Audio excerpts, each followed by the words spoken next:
Another example I found is that Swami Vivekananda influenced Tesla, Nikola Tesla, who was the great guy in energy and electricity and all that, physicist around the turn of the 19th century. There's a correspondence I discovered between Swami Vivekananda and Nikola Tesla after some talks that Vivekananda gave in his visits to Boston area and Harvard.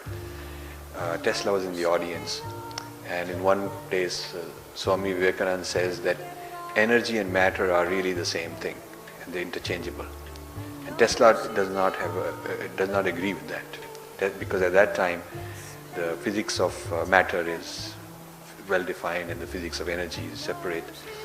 And this idea that energy matter, this is 20 years before E equals mc squared came along. So there's a correspondence between them in which Swami Vivekananda keeps insisting, and Tesla is very curious about this interesting possibility but not quite sure of it. So there are influences of this sort which you will not find mentioned when they teach the history of ideas. They don't talk about this when they talk about the history of ideas. Chastity is a path to enlightenment. A great inventor should never marry. You realize this? We are what our thoughts have made us. I believe that. So take care about what you think. Thoughts live. They travel far.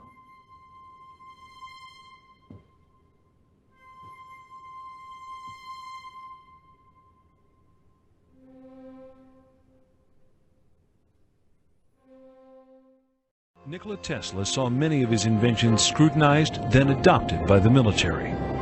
However, it becomes apparent that as a citizen of the planet, Tesla ultimately serves a much higher authority. He met Swami Vivekananda in New York City in the late 1890s. Swami Vivekananda was probably the first yogi to come to this country with Eastern philosophy and present it to the West.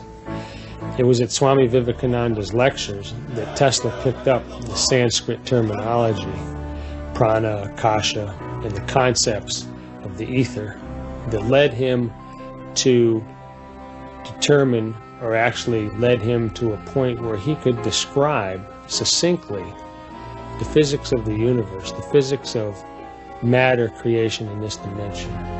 In many of his letters, he wrote that if he were to choose a religion, it would be Buddhism. All his stories about his journeys in other worlds, about dreams, about machines that operated in his imagination, were manifestations similar to the experience of the shamans. It was known that his solutions came during a dream. Tesla's view of the universe, his cosmology, if I might call it that, is based on viewing life from a spiritual point of view. And it was in the science of the ancient works of the Vedas where he found the spiritual terminology to describe what he saw manifest in the physical world. What leads Tesla to this spiritual awakening may never be known.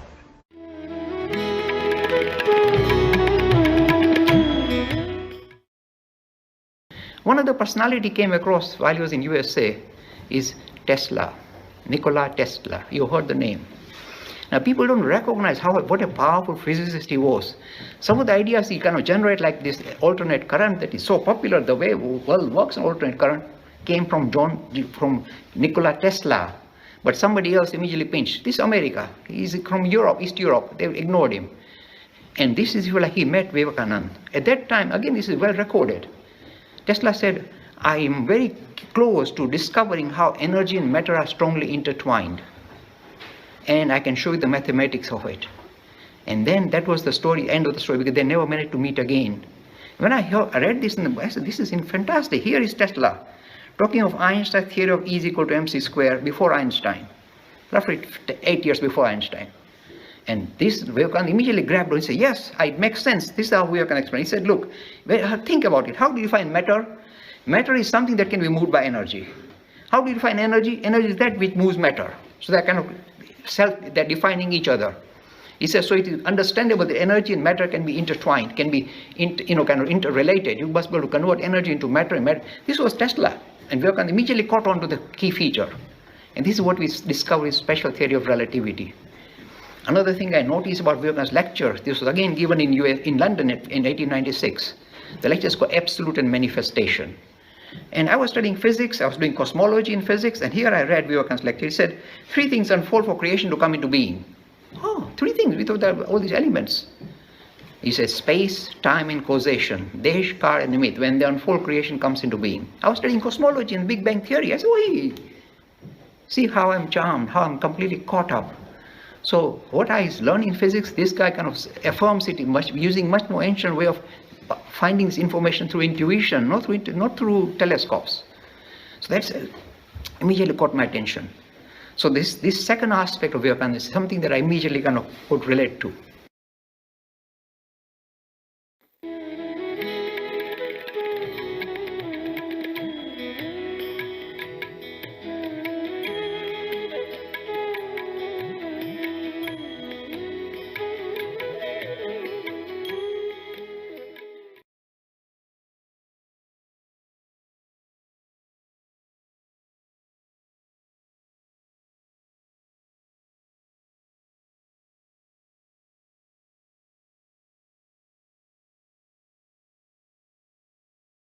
We are in for major disruptions. Everything lies in the hands of the gatekeepers.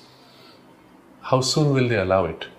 We look on the internet and we see so much of Tesla these days. What of his discoveries are coming true? You're speaking of Nikola Tesla? Yes. Okay. And then there's the Tesla Motor Company by Elon Musk. Nikola Tesla was the vibhuti of the electrical age. It sounds dramatic. But we have had scientists who were vibhutis for something.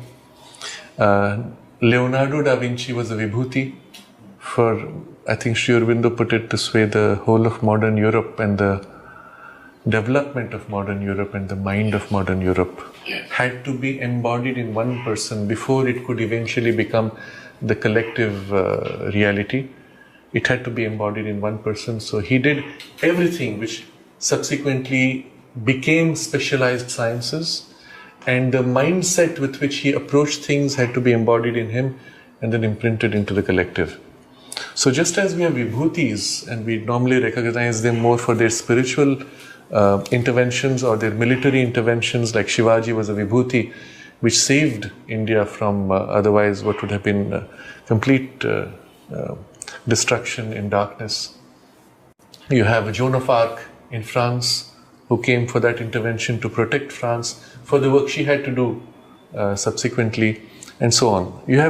We recognize them more in that aspect, or as artists at best, who initiates a whole new line of art. We don't recognize science also has its vibhutis. And Einstein was not one, although he's still popular, and it's my opinion, I may be wrong, but I'm giving you my opinion. He's very popular, he's projected as, Einsteinian physics. But what it did, it brought a revolution in thought, but it did not change anything of physics. It did not help the growth of physics or of technology. Similarly, a famous person does not make a vibhuti. And so you had Tesla's arch rival, who was Edison. And he's very much popularized. He made more than 1,000 patents and all that. Tesla had disdain for him. He said, Edison does not think. He's not genius. He keeps trying the hard way. He made for one light bulb, he made, they say, some 1,000 attempts. He tried this and then that and then that and then that. Waste. That's not genius. And light bulbs already existed before. It's just that they were not lasting. Tesla did something which was so radical, nobody could imagine possible. He invented what is today halogen lamp, neon lamp, CFL lamps, just as an example of light bulb, but that's not it. His real achievement in light creation was a light bulb which was, let's say, spherical with a button in the center, that's the word he uses, which electrically pulsated at very high frequencies gave off pure white sunlight. And it was cool to the touch.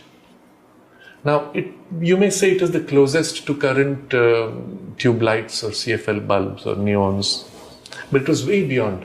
It used so little electricity and gave such a bright light for the little electricity used that you could have one bulb in the room running on a battery and it could light up the whole place. And with sunlight, quality light. And all of this is part of his patents.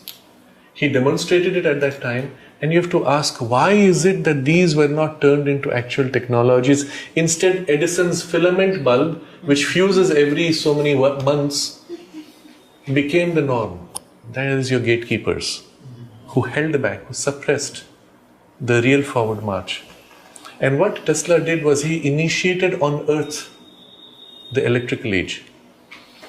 All of today's electricity, all of today's technology built on electricity, including the current AC transmission systems, the motors, AC motors, which were considered impossible during his age. Scientists, the greatest scientists of the world said the AC motor is impossible. Why? Because AC, remember, is current going one way and then the other way, and one way back and forth. And they said, on the average, there is zero current. How can you use this to spin something? Right? It seems logical. The best minds of the world said this. And Tesla not only said they are wrong, he knew how to build it. He began to design it in his mind. He had the genius which saw it. And a few weeks down, somebody asks him, what happened to your AC motor? He says, I've already built it. Now I'm testing it. Where is it? Oh, it's in my mind. And in his mind, he's testing it and he finds out these are the defects. He optimizes it. When the whole thing is complete, he sits in his lab and makes all the parts to specification, and here you have a working AC motor, high efficiency. That's genius. That is the vibhuti of science. And he initiates every electrical thing, just as Leonardo da Vinci initiated all the different sciences and the character of the mind of Europe. He initiates every electrical thing, including robotics, remote control, X-rays, radio waves, etc. And he went well beyond.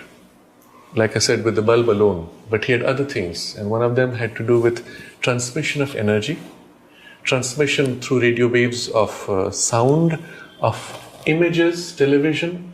He had even designed a system for the television broadcast where you would have multiple channels. Now this was unheard of because the basic radio technology was in such an infancy that it was more oddity.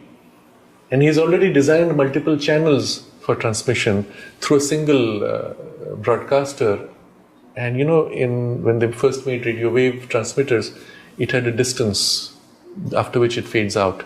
His first design of the transmitter was designed to transmit all around the globe. The design of it was resonating with the Earth's size and with the ionosphere and the Earth's surface.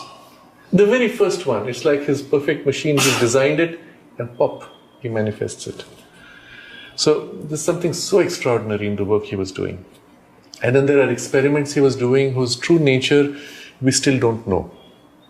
And the only place I have found some idea of those experiments is in Savitri, where Sri Aurobindo describes these as achievements of science.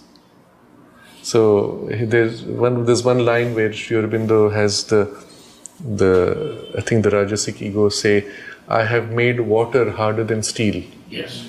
And made iron soft as velvet. Yes. Right? What is this water harder than steel? Where do you find water harder than steel? Look through all your scientific literature. And Sri Aurobindo is saying, I have made, in the name of humanity or that arrogance of science, you will not find it except in Tesla. And you will of course find it later on in water. When it's frozen to near absolute zero, it becomes almost harder than steel. But that's not normal water. It's no more water, it's just frozen. Water, while it's flowing, to be harder than steel. Have you ever seen that? What did Tesla do? He had these gigantic tanks. He found a way to put the water under enormous pressure. Now, I don't remember the numbers exactly, but it is in the range of some thousands of pounds per square inch. I have a vague memory of 40,000 pounds per square inch, but I may be wrong. But it's something in a huge, humongous number. And so from this tank, you have a water jet coming out at, let's say, 40,000 pounds per square inch, shooting out. And when it's shooting out, that's strong enough to cut through steel. And what he does in the experiment, as someone observes him doing, he takes a bar of steel, lifts it and slams it on the water flow. What do you think will happen? Normally, if water is flowing, the bar would go right through, right?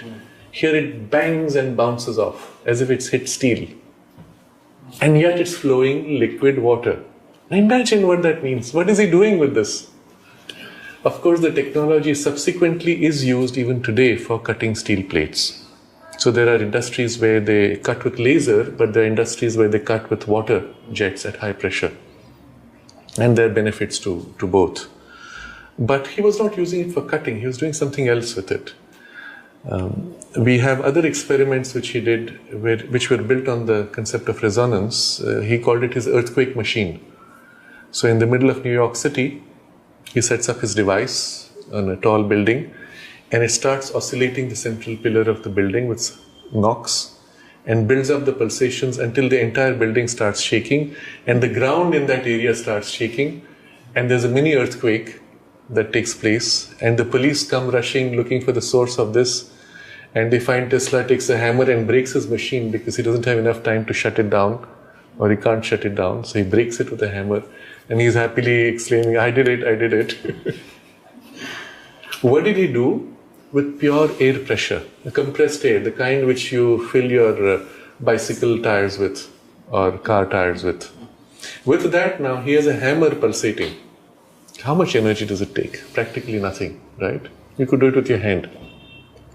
But the timing of the pulsation, catching the resonance and building it to a point where it creates an earthquake. So how a tiny airflow could be made to shake the earth, or how flowing water could be made harder than steel. And all of this really resonates directly with the Vedic sciences and the implications of that which Sri Aurobindo speaks of. To be able to draw out any quality out of any substance. Out of a hard substance to draw out softness. Out of soft substance to draw out hardness. And you see this in Sri Aurobindo's comments on this in the architecture in India. You have hard granite made to flow like fluid, soft, velvety substance. And that's what you see in the architecture of the old temples. And evoking that contrary quality of granite, that's one of the skills. That's when the art has reached its true mastery. Granite is the hardest stone possible to cut. Most carvers will not touch granite. They go for marble because it's much softer, or limestone which is soft, easy to chip. Granite you have to hit harder to chip, and in that very hard hit you're likely to break something equally. Imagine you're making the perfect beautiful face of a goddess, and while you're doing the perfect cut of the nose, you chip a little too hard and the nose breaks. You have to start all over again.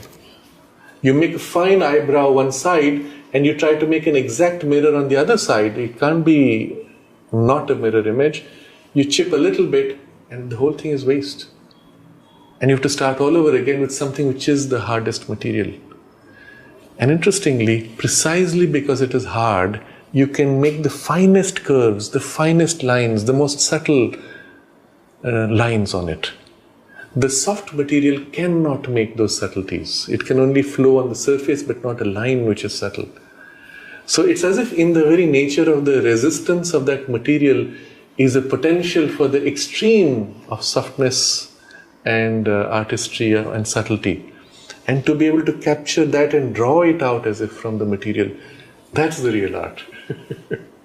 And something like that Tesla was experimenting with among his lesser known experiments.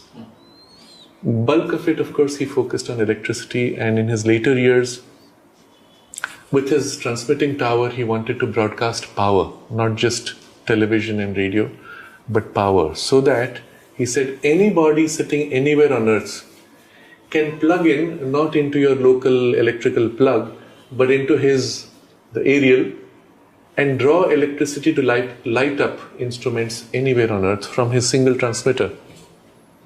And when the promoters for him, discovered that they could not put a bill, they stopped the project and dismantled his transmitter. Several times he was attacked, his laboratory was set on fire. He lost many years of work because he used to minutely document everything which was necessary to prove that he had actually done it. And because of that documentation, today we can say that Tesla was the first inventor of radio, not Marconi. In fact, Marconi stole that from him, or stole the concepts. And you have to ask why your textbooks still say Marconi did it. And Tesla fought back, it went to court, and the final judgment came a few days after he died, where they said, no, Tesla's notes prove that he had done it well before. Why is it Edison is promoted, Marconi is promoted, all the names are promoted, and Tesla is completely forgotten? The reason for that is, his technology went so far ahead that it would revolutionize all our life today. That bulb is one example, but what he did, which was the most revolutionary, was he was able to, through this oscillation, tap into the electricity which is in the ambient space and energize that to be able to run a motor. So there's a record of him assembling a little device which is about this size. He plugs it into his car, which is electric, by the way. He has an electric motor with his AC motor or whatever. Switches it on, and then he can drive for hundreds of kilometers, miles in the US. He drives for hundreds of miles and nothing used, no fuel. He's drawing electricity from the air, from space. And this was too disruptive. So he had to be pushed back by the then gatekeepers. And there's a statement he makes. He says that the present age may belong to you people, but the future age is mine. So he's the creator of the electrical age, but what he created then is still classified.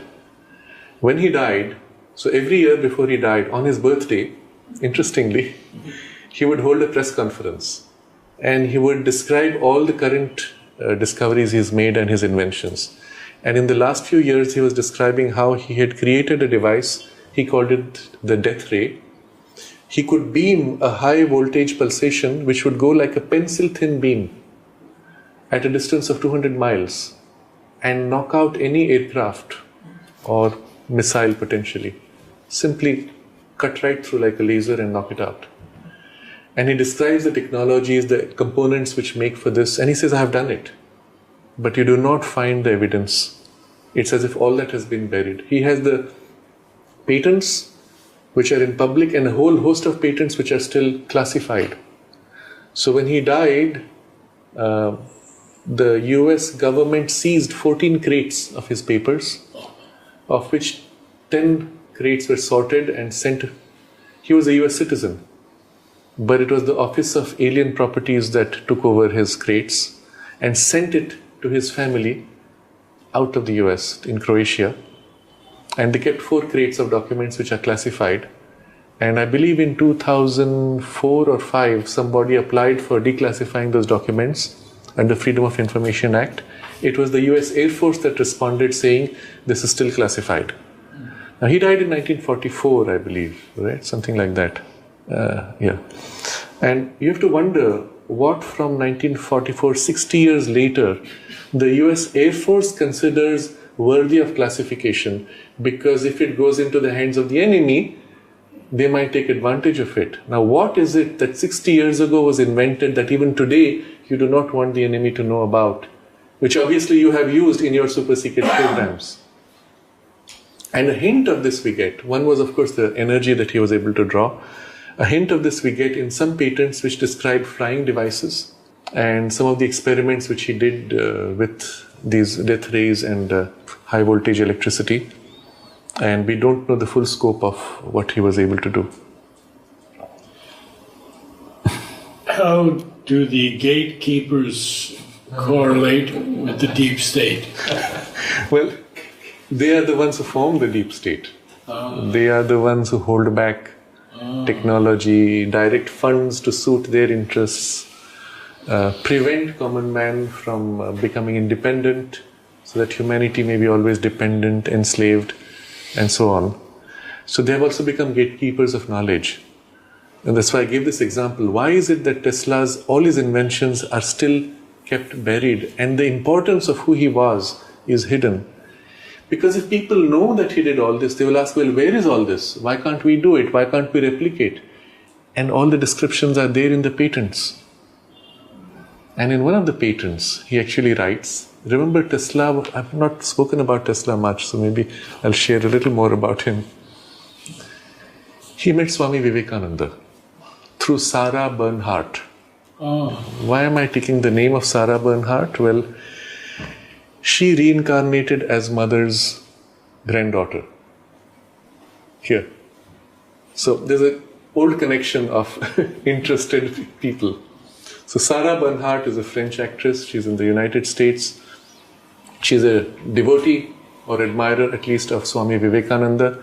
And she takes Tesla to him. And there's a list of Helmholtz, if I remember right, a whole list of 4 or 5 senior scientists of that age who were attending Swami Vivekananda's lectures. And this is now 1893 onwards. He was there for a few years after the Chicago conference, where he was suddenly came into prominence. And he's talking to them about Vedantic theories of spirituality, of life, but also of matter. And he describes how matter emerges out of consciousness. This is part of the Vedantic teaching, and they're coming fascinated by this. And Tesla is on record saying that this is the only theory which makes sense. Okay, and then he has a conversation with Swami Vivekananda. Swami Vivekananda says it should be possible to prove that force and energy, matter and energy are equivalent, and that matter can be reduced to force or energy converted into matter. And Swami Vivekananda notes that this scientist Tesla used to come and attend every one of his lectures, and he was a man who was so busy he had no time to eat. Such a man would come and attend every lecture. And he said that he had given him the task to prove that matter and energy were interchangeable, and that he had successfully done it. Tesla himself says that yes, this is doable and I have done it. Well before Einstein. Well before the famous E equals mc square becomes popular in the minds of people. He's already achieved that, demonstrated it, not as a theory, which is what E equals mc square represents. It's just a theory. He has done it with his technology to demonstrate it. So, Tesla was deeply involved in the Vedantic studies. There's a letter from of correspondence between Tesla and a British scientist by the name Kelvin, Lord Kelvin. He writes to Tesla, thanking him for his for hosting him. He had met him. They had many discussions. Now he's going back to England. He has gone back and he receives from Tesla a crate full of books, a parcel of books. He lists 4 or 5 of the books. They are all about Eastern philosophy, which Tesla is sending him after a conversation they have had. And he says, all the way back on the ship, I was thinking about how the ether could be the basis for electromagnetic interactions. Now all this points to a whole different class of science based on the ether, which they were working on. All of the then physics was built on the ether and perfectly correlated with the Vedantic thought and the Vedic physics, which is ether-based. As of 1905, after Einstein's special relativity, the ether is thrown out. And today, if you mention the word, your paper will not be published. And this is why, why am I saying all this? This is to show you the gatekeepers of knowledge. They do not want you to know the deeper ranges of science on which the whole of that physics was based, on which Tesla's physics was based, and all the other scientists. And they were based on these deeper ancient Vedic traditions. Now, to highlight this further, there's a quotation from Tesla where he speaks of how the knowledge of the yugas and the cycle of kalpas and the underlying akasha, that is the ether principle, all of these are the only meaningful explanation for the universe and reality. I've seen in one of Tesla's patents, because I've studied a lot of them, looking for clues of what he was doing and the kinds of things he did. In one of his patents I've seen, he writes, and this is all about to do with energy transmission, and he writes, the ancient Vedic philosophy, I'm now paraphrasing, the ancient Vedic philosophy of an underlying akasha and a prana which creates worlds in the akasha to form atoms and particles is the only sensible explanation for matter. And there he has used these words akasha and prana and the Vedic theory and so on. Why is he writing this in his patents? One of the things he realized very quickly, they could burn his laboratory and notes, but the patents once filed are public document. So what he did was he hid all his knowledge, including some of his advanced concepts, into his patents. Now for a patent of technology, you just need to say how you do it, this is patented. Why is he describing this theory? Because he wants you to understand how he thinks. What is the basis of his technology? And once you begin to catch that, you can say, oh, now we understand how his transmitter worked, how he extracted energy, how he did this, what was the source of that light, and why the light has the color of the sun, because it is using exactly the same electrical process that is in the sun, now replicated here in his bulb. And so the whole, let's say the gates begin to open. And so the gatekeepers need to close the gates. So they needed to suppress Tesla's importance to that age, to push him out as a foreigner, not a US citizen. His papers still classified by the Air Force of all things, because there's something involved with flying and with related technologies, and I suppose the death ray also. And he's somehow buried in the textbooks. The only place you find his name is in the unit of measure of magnetism, where the unit is called a Tesla, as in remembrance of him, or in a little curiosity which is called a Tesla coil, which produce high voltages. The interesting thing of the Tesla coil is, to this day, nobody has been able to create an equation which describes perfectly the Tesla coil behavior. Now, if you take a standard transformer, you have an input, you have an output, the proportion of the turns makes for the proportion of the voltage change based on the core and its material properties. You can calculate the efficiency, frequency, optimum performance, etc., all reduced to mathematics. But the Tesla coil, unusually, has one coil of just 2 turns, another coil of many turns, but it's not so much the turns, but the total length of wire which is critical, which matches the resonant frequency of light speed inside the wire, so that effectively the electricity moving back and forth from one end to the other is resonating, and just these 2 turns at a huge distance are pulsing, like his earthquake machine. They are pulsing softly, with a little bit of energy. And what's built up here is a humongous energy, humongous movement, which creates shooting lightning bolts thrown out in 6 inches, 12 inches, depending on your design and its efficiency. It does not work like a conventional transformer. It's based on resonance of the earthquake machine principle. How a tiny action repeated with very little energy can produce a ripple in the ambient ether and shake it up in a way that produces these lightning bursts. So all of this is part of a technology which has been held back. And of course there would be other things which he has done later which we don't even know about. Maybe there's an intention to bring to disclosure some of these things, but I believe the gatekeepers are strong, and even disclosure would have to go through smaller steps, even if it's speeded up.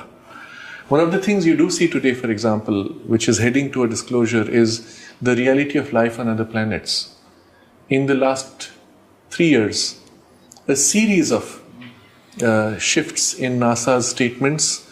Now suddenly they discover Mars has lots of water, Venus has lots of water, the Moon has lots of water, so many moons of Jupiter and Saturn are full of water. Water seems to be everywhere in the universe. Whereas barely 4 years ago the picture given was water is nowhere.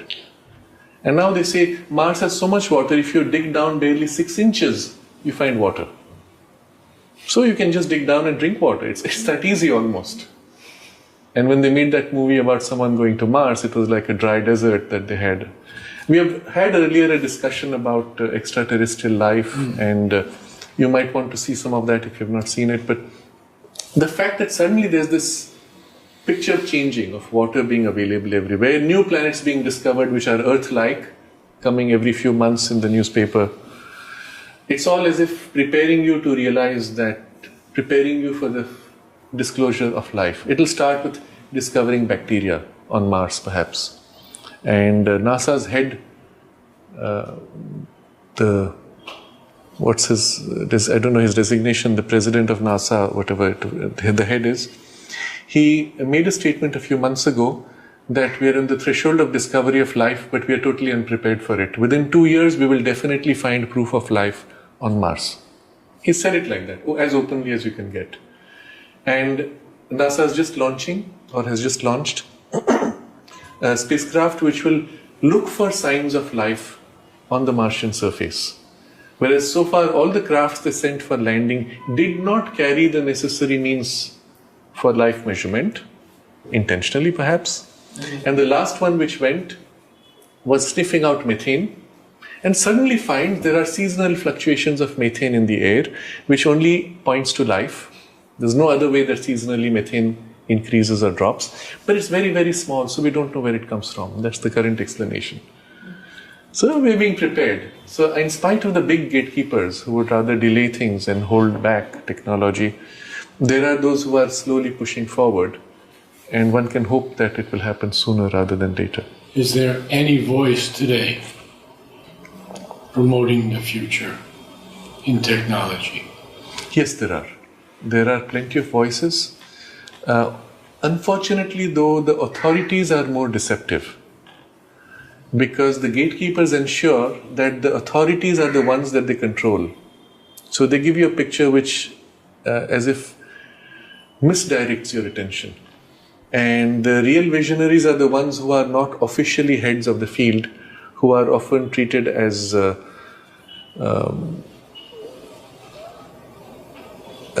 the side. Fringe, on the fringe would be the right word, yes. And if you look at some of the fringe visionaries, you get glimpses, and they're the ones who are right. And a lot of it is happening in a soft disclosure through television and science fiction. One of them was very interesting. You remember there was this big movie which was made about an alien invasion, which was Independence Day. Okay? It was about bad guys coming and how they're blown up with a nuclear bomb. So nuclear energy saves us. Okay, that was the first narrative. Then they made Independence Day Part 2. And in that it starts with this opening scene where from the crashed ET craft, they have been able to reverse engineer all the technologies. Now they have flying saucers, flying discs, they have a base on the moon, and the hero of the Independence Day 2 is flying these devices. And all of Earth has undergone a massive shift within a few years because of reversed engineered alien technology. Interesting. And it was one of those disclosure suggestions saying, you know what, all we need is a little bit of that and we can make a radical change. Of course, the fact is we have had many alien crafts which have crashed, which have been recovered, and technologies have been reversed engineered. It's not something new. The incident in Roswell was one of the famous ones, but there have been many others. In summarization, could you say a little of the supramental's effect on the world today? The supramental consciousness being essentially a consciousness of oneness. There's nothing which is hidden. All is known, all is revealed. So increasingly as the supramental consciousness begins to influence the mind of humanity and then the life of humanity, one of the results is that things come out into the open. And the mother spoke of this. She said that because of the supramental action, a day will come when you will not be able to keep secrets. What's happening now, of course, you can still say it's happening through the mobile phones and the data being taken into centralized servers, you're being monitored. That's one side. But the other side is, on the level of pure psychology, ideas are open. And the framework of the internet allows you to exchange ideas freely, bypassing mainstream media, bypassing mainstream gatekeepers and authorities. And so what is fringe today, called fringe by the who? By the gatekeepers, actually is mainstream at the level of common man in many areas. It's just that we are told that is fringe, when in fact they are the ones who are pretty much locked up. And at some point, the number of people who are already thinking differently will grow so large that you will have a sudden shift. And the gatekeepers will become irrelevant, or they'll be just thrown aside. And even that may happen in steps. So first a layer of disclosure and then another and another. But it will speed up. I want to share with you a graphic which shows how a disruptive technology starts small, then it hits a level which is about 20%. When it suddenly begins to shoot up, it hits 80% usage, and after that it has completely destroyed the old technology, and it goes in a vertical direction. Mobile phones would be something like that. When they first came in, only the most wealthy could afford. You didn't have enough transmitters, you had large areas where you had no signal, and then it suddenly began to pick up, and it went from the 20% to 80% very rapidly, within 3, 4, 5 years at most.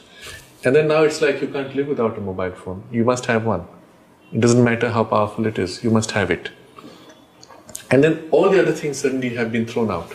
The landline-based connection is just reduced to high-speed internet at best. But you don't really use it for the primary purpose for which it was made. Now, if you see the track of a disruptive technology like this in the curve, and you see disruptive technologies over the last 100 years, you see one happening, and then 20 years later another, 10 years later another, 5 years later another, and then a cluster of them in the next 3 years, and a cluster of them in the next 2 years. And it's as if the pace of disruptive technologies is increasing, but also they're happening more fast, but also they're rising more rapidly in steepness. So it's as if the technology has got sufficiently subtilized or virtualized that now all you need to do is push a software update and suddenly your phone is able to do so much more. Or in the manufacturing state, where in the manufacturing machinery where you make your mobile phones, you just have to tweak the design a little bit and suddenly you have a radically new technology. If you look at the transition from 2G to 3G, 3G to 4G, 4G to 5G, what has changed? The chip is exactly the same. The broadcasting antenna is exactly the same. The only thing is the software. And maybe some of the software is optimized on the chip level. So you have dedicated transmitters, dedicated processors for 4G, 5G, etc. But inherently nothing new. So it's as if you're able to implement it faster and make radical changes faster. If you remember when Tata came out with the nano car, they had been manufacturing regular cars, and the dream of Ratan Tata was to make a car that would carry a whole family of 4 parents and 2 children, but at a price point less than 100,000 rupees, which at that point was about $1,500, let's say, less than $2,000. Can you have a car for less than $2,000 which will equally perform as well as any other car? Of course, it will be a little smaller, etc. So he had a team working on this.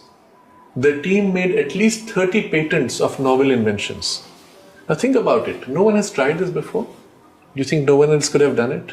Just nobody chose to do it. Once he decided to do it, they made all the necessary innovations, 30 new patents. Then what does he do? He has his people design the car down to the components, test it through simulators. You've never made a physical car. You've tested it on a physical level, on a simulation level. Optimize it on the simulation level. You do a crash testing. The car hits a wall and you see the stress patterns going into the windscreen, within the frame of the metal frame of the car, the plastic, the doors, see where they crumple when something hits on the side, strengthen those parts, run the simulation. Everything is done virtually. The design is done virtually, and then he has already a supply chain making regular cars. They send the design to those people. The parts come back, assemble it, you have a working prototype, you make one last test, pass it through the qualifying requirements for the government. There you have to have a physical car. It's done, and you switch on the manufacturing chain and you're churning out cars. The whole thing from beginning to end could be done within a year. Imagine what it was earlier to design a car, what it took, how difficult it was. So it's as if the technology has reached a point where the ability to create a new technology and make a disruptive change takes less and less time. So what you see in this graph is where earlier the curve was like this, now it is becoming steeper and more frequent until it's become almost vertical. And the point of verticality is now, let's say in the next 2 years, where if you did nothing, just looking at this graph, it would look like you're heading for a massive shift. And some of it is going to be just the transition to electric cars and the solar energy based society and so on. But other things will be other disruptive technologies where we are yet to fully appreciate what. Batteries, for example, is one of the disruptive technologies. They've been suppressed for the last 20 years. Elon Musk was about to buy one of the most advanced battery technologies for some $1 billion, and an unknown person, anonymous, bid higher than him to buy it out and suppress it, to kill it. That would have allowed a 3-fold or 5-fold increase in the battery power. But already in India, in IIT Madras, I believe it was Madras, in IIT Madras, they created an iron-based battery. You do not need expensive lithium, you do not need those rare earth metals. Iron-based battery, which has higher repeatability, that means you can charge and discharge. Typically your lithium-ion batteries last 1,000 charge-discharge cycles. This can go for 50 times more, is cheaper in cost and is non-polluting. Now if this could be done in IIT Madras, do you think, and it's not one of the most advanced labs, do you think it couldn't be done in one of the most advanced labs? And having done this, somehow it's not being taken up. It should have been patented by now, and if this is a few months old information, by now the most advanced labs should have been concentrating to optimize this technology. But they will not. Because if you do this, then you will have cheap, more efficient batteries all over, replicable all over. Lithium-ion batteries are prized because the lithium supply of the world is controlled. So the price can be artificially raised. The same way as you control oil flow to raise the oil prices. But iron, you cannot control because it's there everywhere. It's the most abundant element on earth. So that technology must be suppressed. But hopefully with this point of transition which we're approaching, we will have capability for people to pick up the technology. Oh, here, they did it, maybe I can replicate. And maybe people will do it in a garage, I don't know. So we are at a point of transition, and that's why I'm pointing to the supramental force action to bring transparency where nothing can be hidden, including technological capability and knowledge and discoveries. And when that becomes reasonably open, the gatekeepers will become irrelevant. Humanity will just bypass them, and we will have much more rapid progress and open, transparent evolution of technologies, and with it, of course, knowledge, and with it, hopefully, the inner awakening will follow. Otherwise, just an external technological shift without the inner change would only destroy us. And Sri Aurobindo ends his description of the ideal of human unity, describing all these dangers. He says the only thing which can prevent these dangers from destroying things will be if there is a sufficiently radical change in consciousness. And the supramental consciousness is working for that first and foremost. That being made, the rest will be inevitable.